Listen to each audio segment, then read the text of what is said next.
Cupra acaba de actualizar la gama del nuevo León, con un nuevo restyling, con unas líneas más afiladas, más deportivas, con la que no vas a pasar desapercibido. Además, en esta ocasión contamos con la mecánica híbrida enchufable, unos 272 caballos con la que tienes tanto deportividad como la etiqueta cero emisiones, con lo cual puedes tener un coche muy equilibrado para el día a día. ¿Quieres saber más? Quédate conmigo en este vídeo.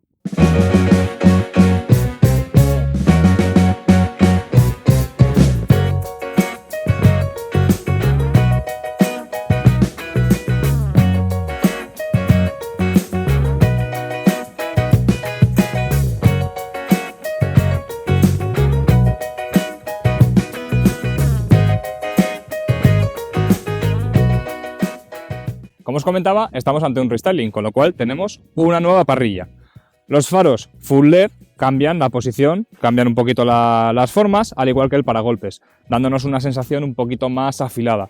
La verdad es que me gusta mucho este restyling. Queda, pues ya lo veis, bastante deportivo, sin ser tampoco muy cantoso. Es discreto a la par que deportivo.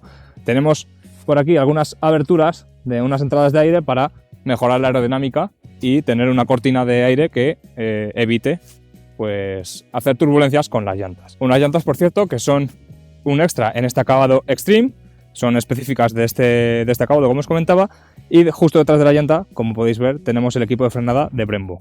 La verdad es que es un equipo de frenos especial, muy bueno. Ya habéis podido ver, estamos ante la versión híbrida enchufable, una motorización de 272 caballos, de la cual luego hablaremos. Junto con las llantas también tenemos los espejos retrovisores con las carcasas en fibra de carbono. También es un extra que viene en este acabado Extreme. Siguiendo las líneas, poco más cambia al respecto en este restyling hasta que llegamos a la parte de atrás, al grupo óptico trasero, donde se ha incorporado el logo de Cupra en la zona de las luces de freno, que ahora también es iluminado. Otra de las novedades en este restyling es el color que tenemos en esta unidad, este Taiga Grey, que la verdad es que le queda muy pero que muy bien. Vamos a ver el maletero. En esta ocasión tenemos la apertura aquí, justo debajo del piloto.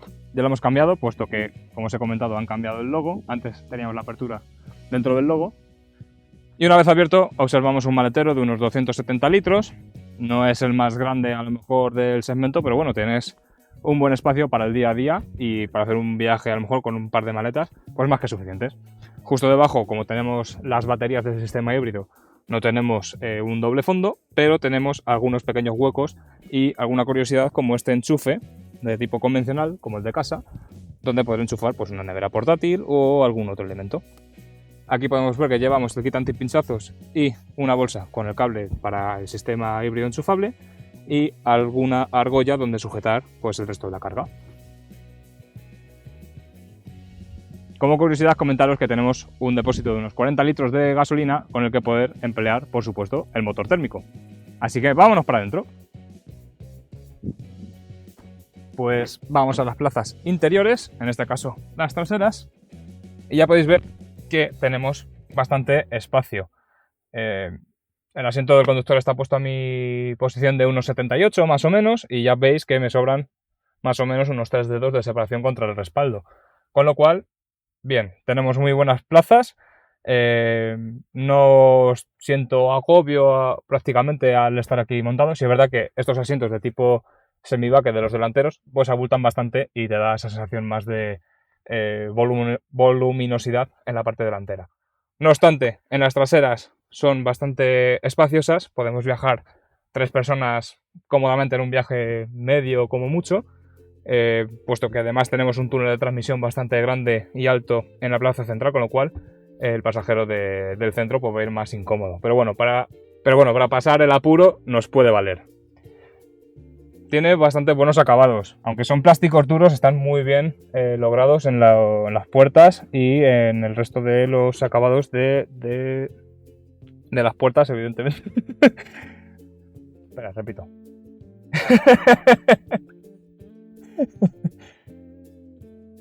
Tiene muy buenos acabados. Las puertas, aunque son plásticos duros, son muy agradables al tacto. No se aprecian apenas crujidos ni chasquidos, así que buen punto a favor. Tenemos algún pequeño hueco para colocar alguna botellita y poco más. Y en los tiradores, por ejemplo, tenemos detalles como los pespuntes en color cobre, característicos de Cupra. La plaza central, como os comentaba, pues es para testimonial prácticamente, para, pues eso, para ayudarnos en una situación en la que tenemos que llevar 3 pasajeros en la parte de atrás, porque tenemos un túnel de transmisión muy alto. Ya veis que si yo lo pongo en la parte de arriba del túnel, pues mirad cómo me quedan las piernas. Tendría que colocarlas en esta posición, un poco invadiendo el espacio de los laterales, pero bueno, es lo que hay. Lo que sí está bastante bien es que tenemos también climatización en la parte de atrás. Tenemos control para ello, con lo cual tenemos un sistema de trizona. Justo debajo de los controles que son táctiles, que eso, bueno, me gustaría más físicos, aunque aquí atrás no hay ningún problema. Adelante ya os lo comentaré. Justo debajo, como os comentaba, tenemos 2 tomas USB tipo C. Y no me podía olvidar, tenemos por supuesto anclajes ISOFIX en ambos lados de los asientos. Por último, para acabar en las plazas traseras, el asiento central tenemos un reposabrazos con 2 huecos portabebidas y, importante, si queréis llevar esquís o algún objeto largo, tenéis un acceso a la parte de atrás, a la parte del maletero. En los asientos delanteros, como os he comentado, tenemos estos asientos de tipo semi-bucket, que son los de acceso a gama prácticamente. Luego, en función de los acabados, puedes personalizarlos y coger algún asiento un poquito más deportivo y demás, pero la verdad es que para ser los de acceso a gama son muy cómodos, recogen bastante bien y son bonitos, están bastante bien logrados, ¿no? Luego, poco varía al respecto de la fase 1, digamos, del Cupra, aunque sí tenemos algunos detalles que marcan la diferencia, como son, por ejemplo, el botón de arranque incorporado en el volante. Antes lo teníamos en la propia consola, los modos de conducción de Cupra que los incorporamos en el volante también, y poca cosa más. La pantalla, sobre todo, es donde guarda más cambios, puesto que tenemos un nuevo sistema operativo que va bastante más fluido. No he notado apenas que se cuelgue como en algunas generaciones anteriores y demás, así que bien, un buen punto a favor. Lo que no me gusta tanto es que seguimos teniendo los botones táctiles o ápticos, como queréis llamarlos, que ya incorpora todo grupo Volkswagen. Son más complicados de utilizar que una ruleta o un mando físico habitual, con lo cual tenemos que prestar más atención a ello que a la propia conducción. Además, la pantalla ha crecido también en tamaño. Hemos pasado de unas 10 pulgadas a unas 12,9, en las que tenemos tanto Android Auto como Apple CarPlay de manera inalámbrica. Incorporado a todo el sistema tenemos también un equipo de audio de Sennheiser que suena muy pero que muy bien, con muy buena calidad, como también tiene muy buena calidad el cuadro de instrumentos de manera digital, que también ha crecido algo más de tamaño. Os dejo por aquí las medidas de la pantalla, y yo creo que es de los cuadros de instrumentos que más me gustan del resto de marcas. Gráficos muy visuales, fáciles de leer. Tenemos tanto el navegador, que lo podemos visualizar en el cuadro de instrumentos, como cualquier otra información, con lo cual es un punto diferenciador de cualquier otra marca o cualquier otro coche. Evidentemente esto en cualquier otro coche de grupo Volkswagen lo vamos a tener, porque al final usan todos los mismos sistemas, pero fuera del grupo Volkswagen este sistema es muy diferenciador y a mí me gusta mucho. Luego, la postura de conducción es muy cómoda, me parece exquisita, puesto de conducción muy deportivo también, pero sin ser, pues lo que os he comentado, incómodo. Vamos muy bien, los asientos son mullidos y te da buen feeling, puedes hacerte bastantes kilómetros con él. Tenemos regulación también lumbar, aparte de toda la regulación eléctrica del asiento, y lo que os comentaba, puedes regularte muy abajo, coger el volante y disfrutar de tu carretera de montaña favorita sin pasar penurias.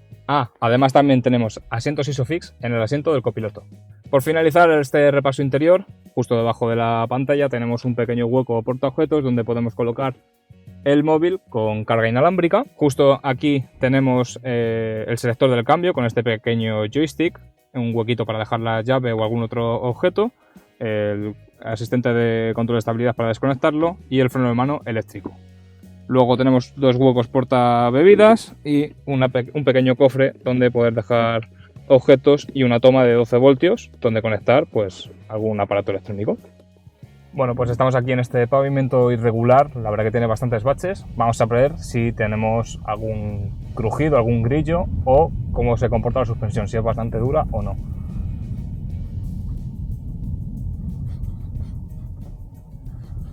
la verdad es que no se aprecian crujidos extraños o cosas fuera de lugar, y la suspensión, como os comentaba, aunque es un poquito deportiva, es muy confortable, no tiene saltos raros o golpes que te pega la suspensión por ser excesivamente dura, como fuera en un coche más deportivo. No, muy correcta, se traga todos los baches y tienes una conducción muy, pero que muy cómoda.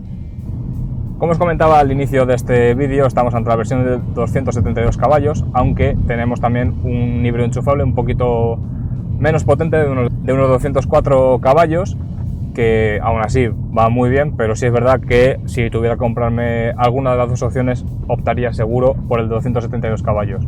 ¿Por qué?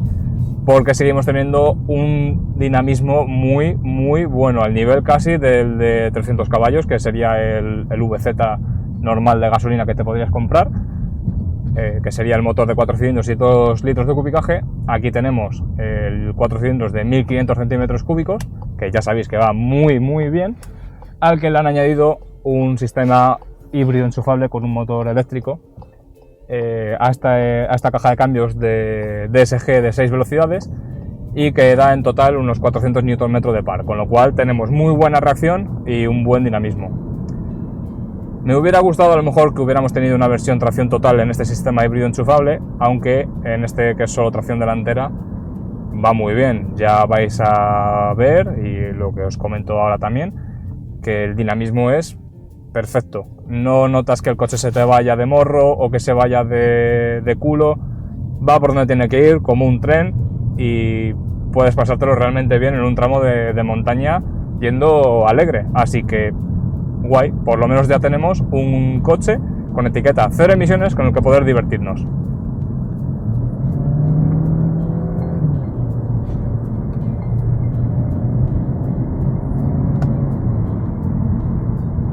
Justo detrás del volante tenemos estas levas, aunque son un poquito pequeñas, pero son lo justamente necesarias para tocarlas levemente con la yema de los dedos y ya está.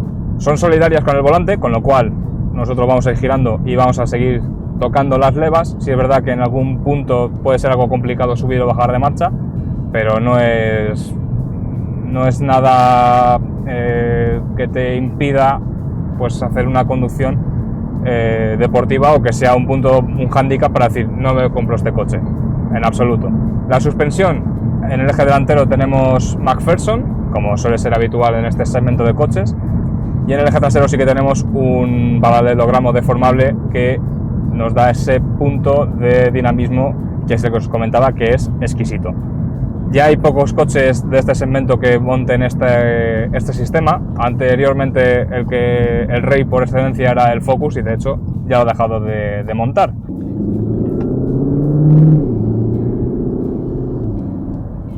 A ver, el sonido es artificial, ¿vale? No nos vengamos arriba. ¿Que nos da ese punto de deportividad? Sí, correcto.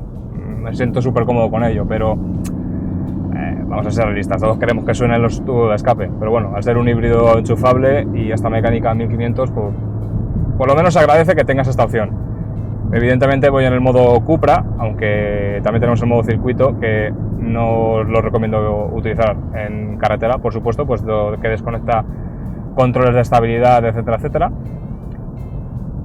Si quieres disfrutar de la carretera, vas en el modo Cupra y tan a gusto. Ahí llevas ya el cambio en modo manual, te permite estirar hasta arriba sin que cambie, algo positivo, puesto que anteriormente en algunos otros cambios de DSG teníamos ese hándicap de que no podíamos estirar el motor hasta el régimen de vueltas que quisiéramos, con lo cual eso pues se agradece, puesto que al final si quieres hacer una conducción deportiva muchas veces intentas buscar el máximo de vueltas para encontrar el punto óptimo.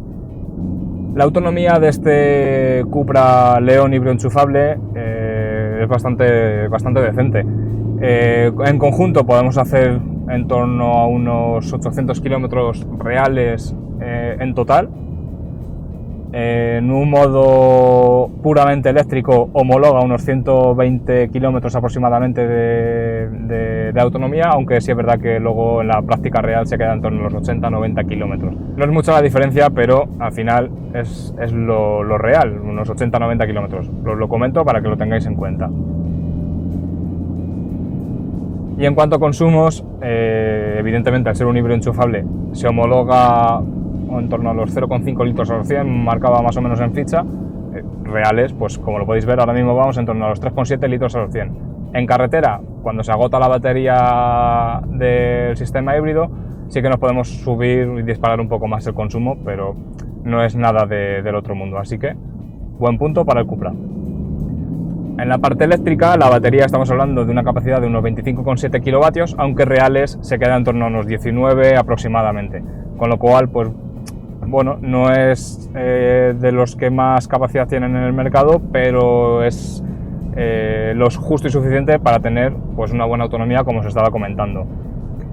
En cuanto al sistema de carga, tenemos un sistema de carga rápida de hasta unos 50 kilovatios hora, aunque sí es verdad que hemos tenido en algún punto ocasional, por lo menos en esta unidad, algún pequeño contratiempo en el que el cargador, no sabemos ya si puede ser un problema propio del coche o del puesto de carga, pues nos ha cortado la carga y no hemos podido cargar de manera rápida. Así que pues una opción, y lo que más se recomienda para evitar dañar las baterías en un futuro, es realizar cargas lentas y en algún punto esporádico una carga rápida.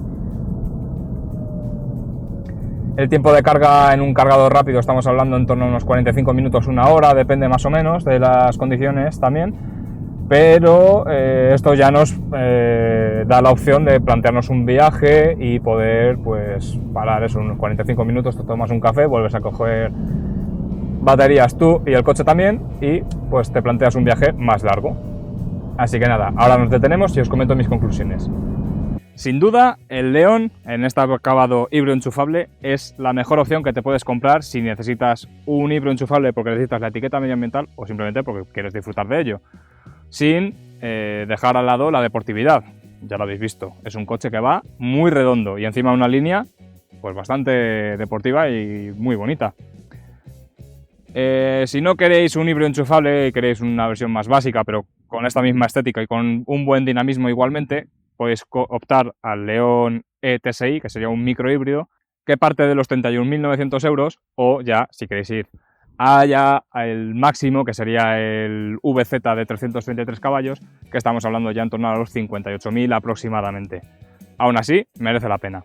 No obstante, este modelo que tenemos aquí, estamos hablando en torno a unos 54.700 euros aproximadamente. Puede que a lo mejor os parezca un precio algo alto, pero yo creo que merece bastante la pena si estáis buscando esta opción.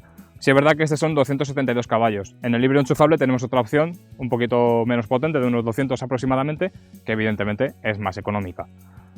Aún así, como os he comentado, es un coche que va muy redondo, que merece todo su peso en oro y que es un gran candidato. Yo estaría dispuesto a comprarlo. Así que nada más, agradecer a Cupra la cesión de este León híbrido enchufable, a vosotros por estar aquí apoyándonos en este vídeo. No os olvidéis de darnos un buen like y seguirnos, al igual que en nuestras redes sociales, tanto Facebook, X, Instagram, TikTok y por supuesto en nuestra página web supermotor.online, donde tendréis la prueba escrita de este coche, de otros coches y sobre todo de motos, y podéis ver otras actualidades del motor. Así que nada, nos vemos en otro vídeo. Adiós.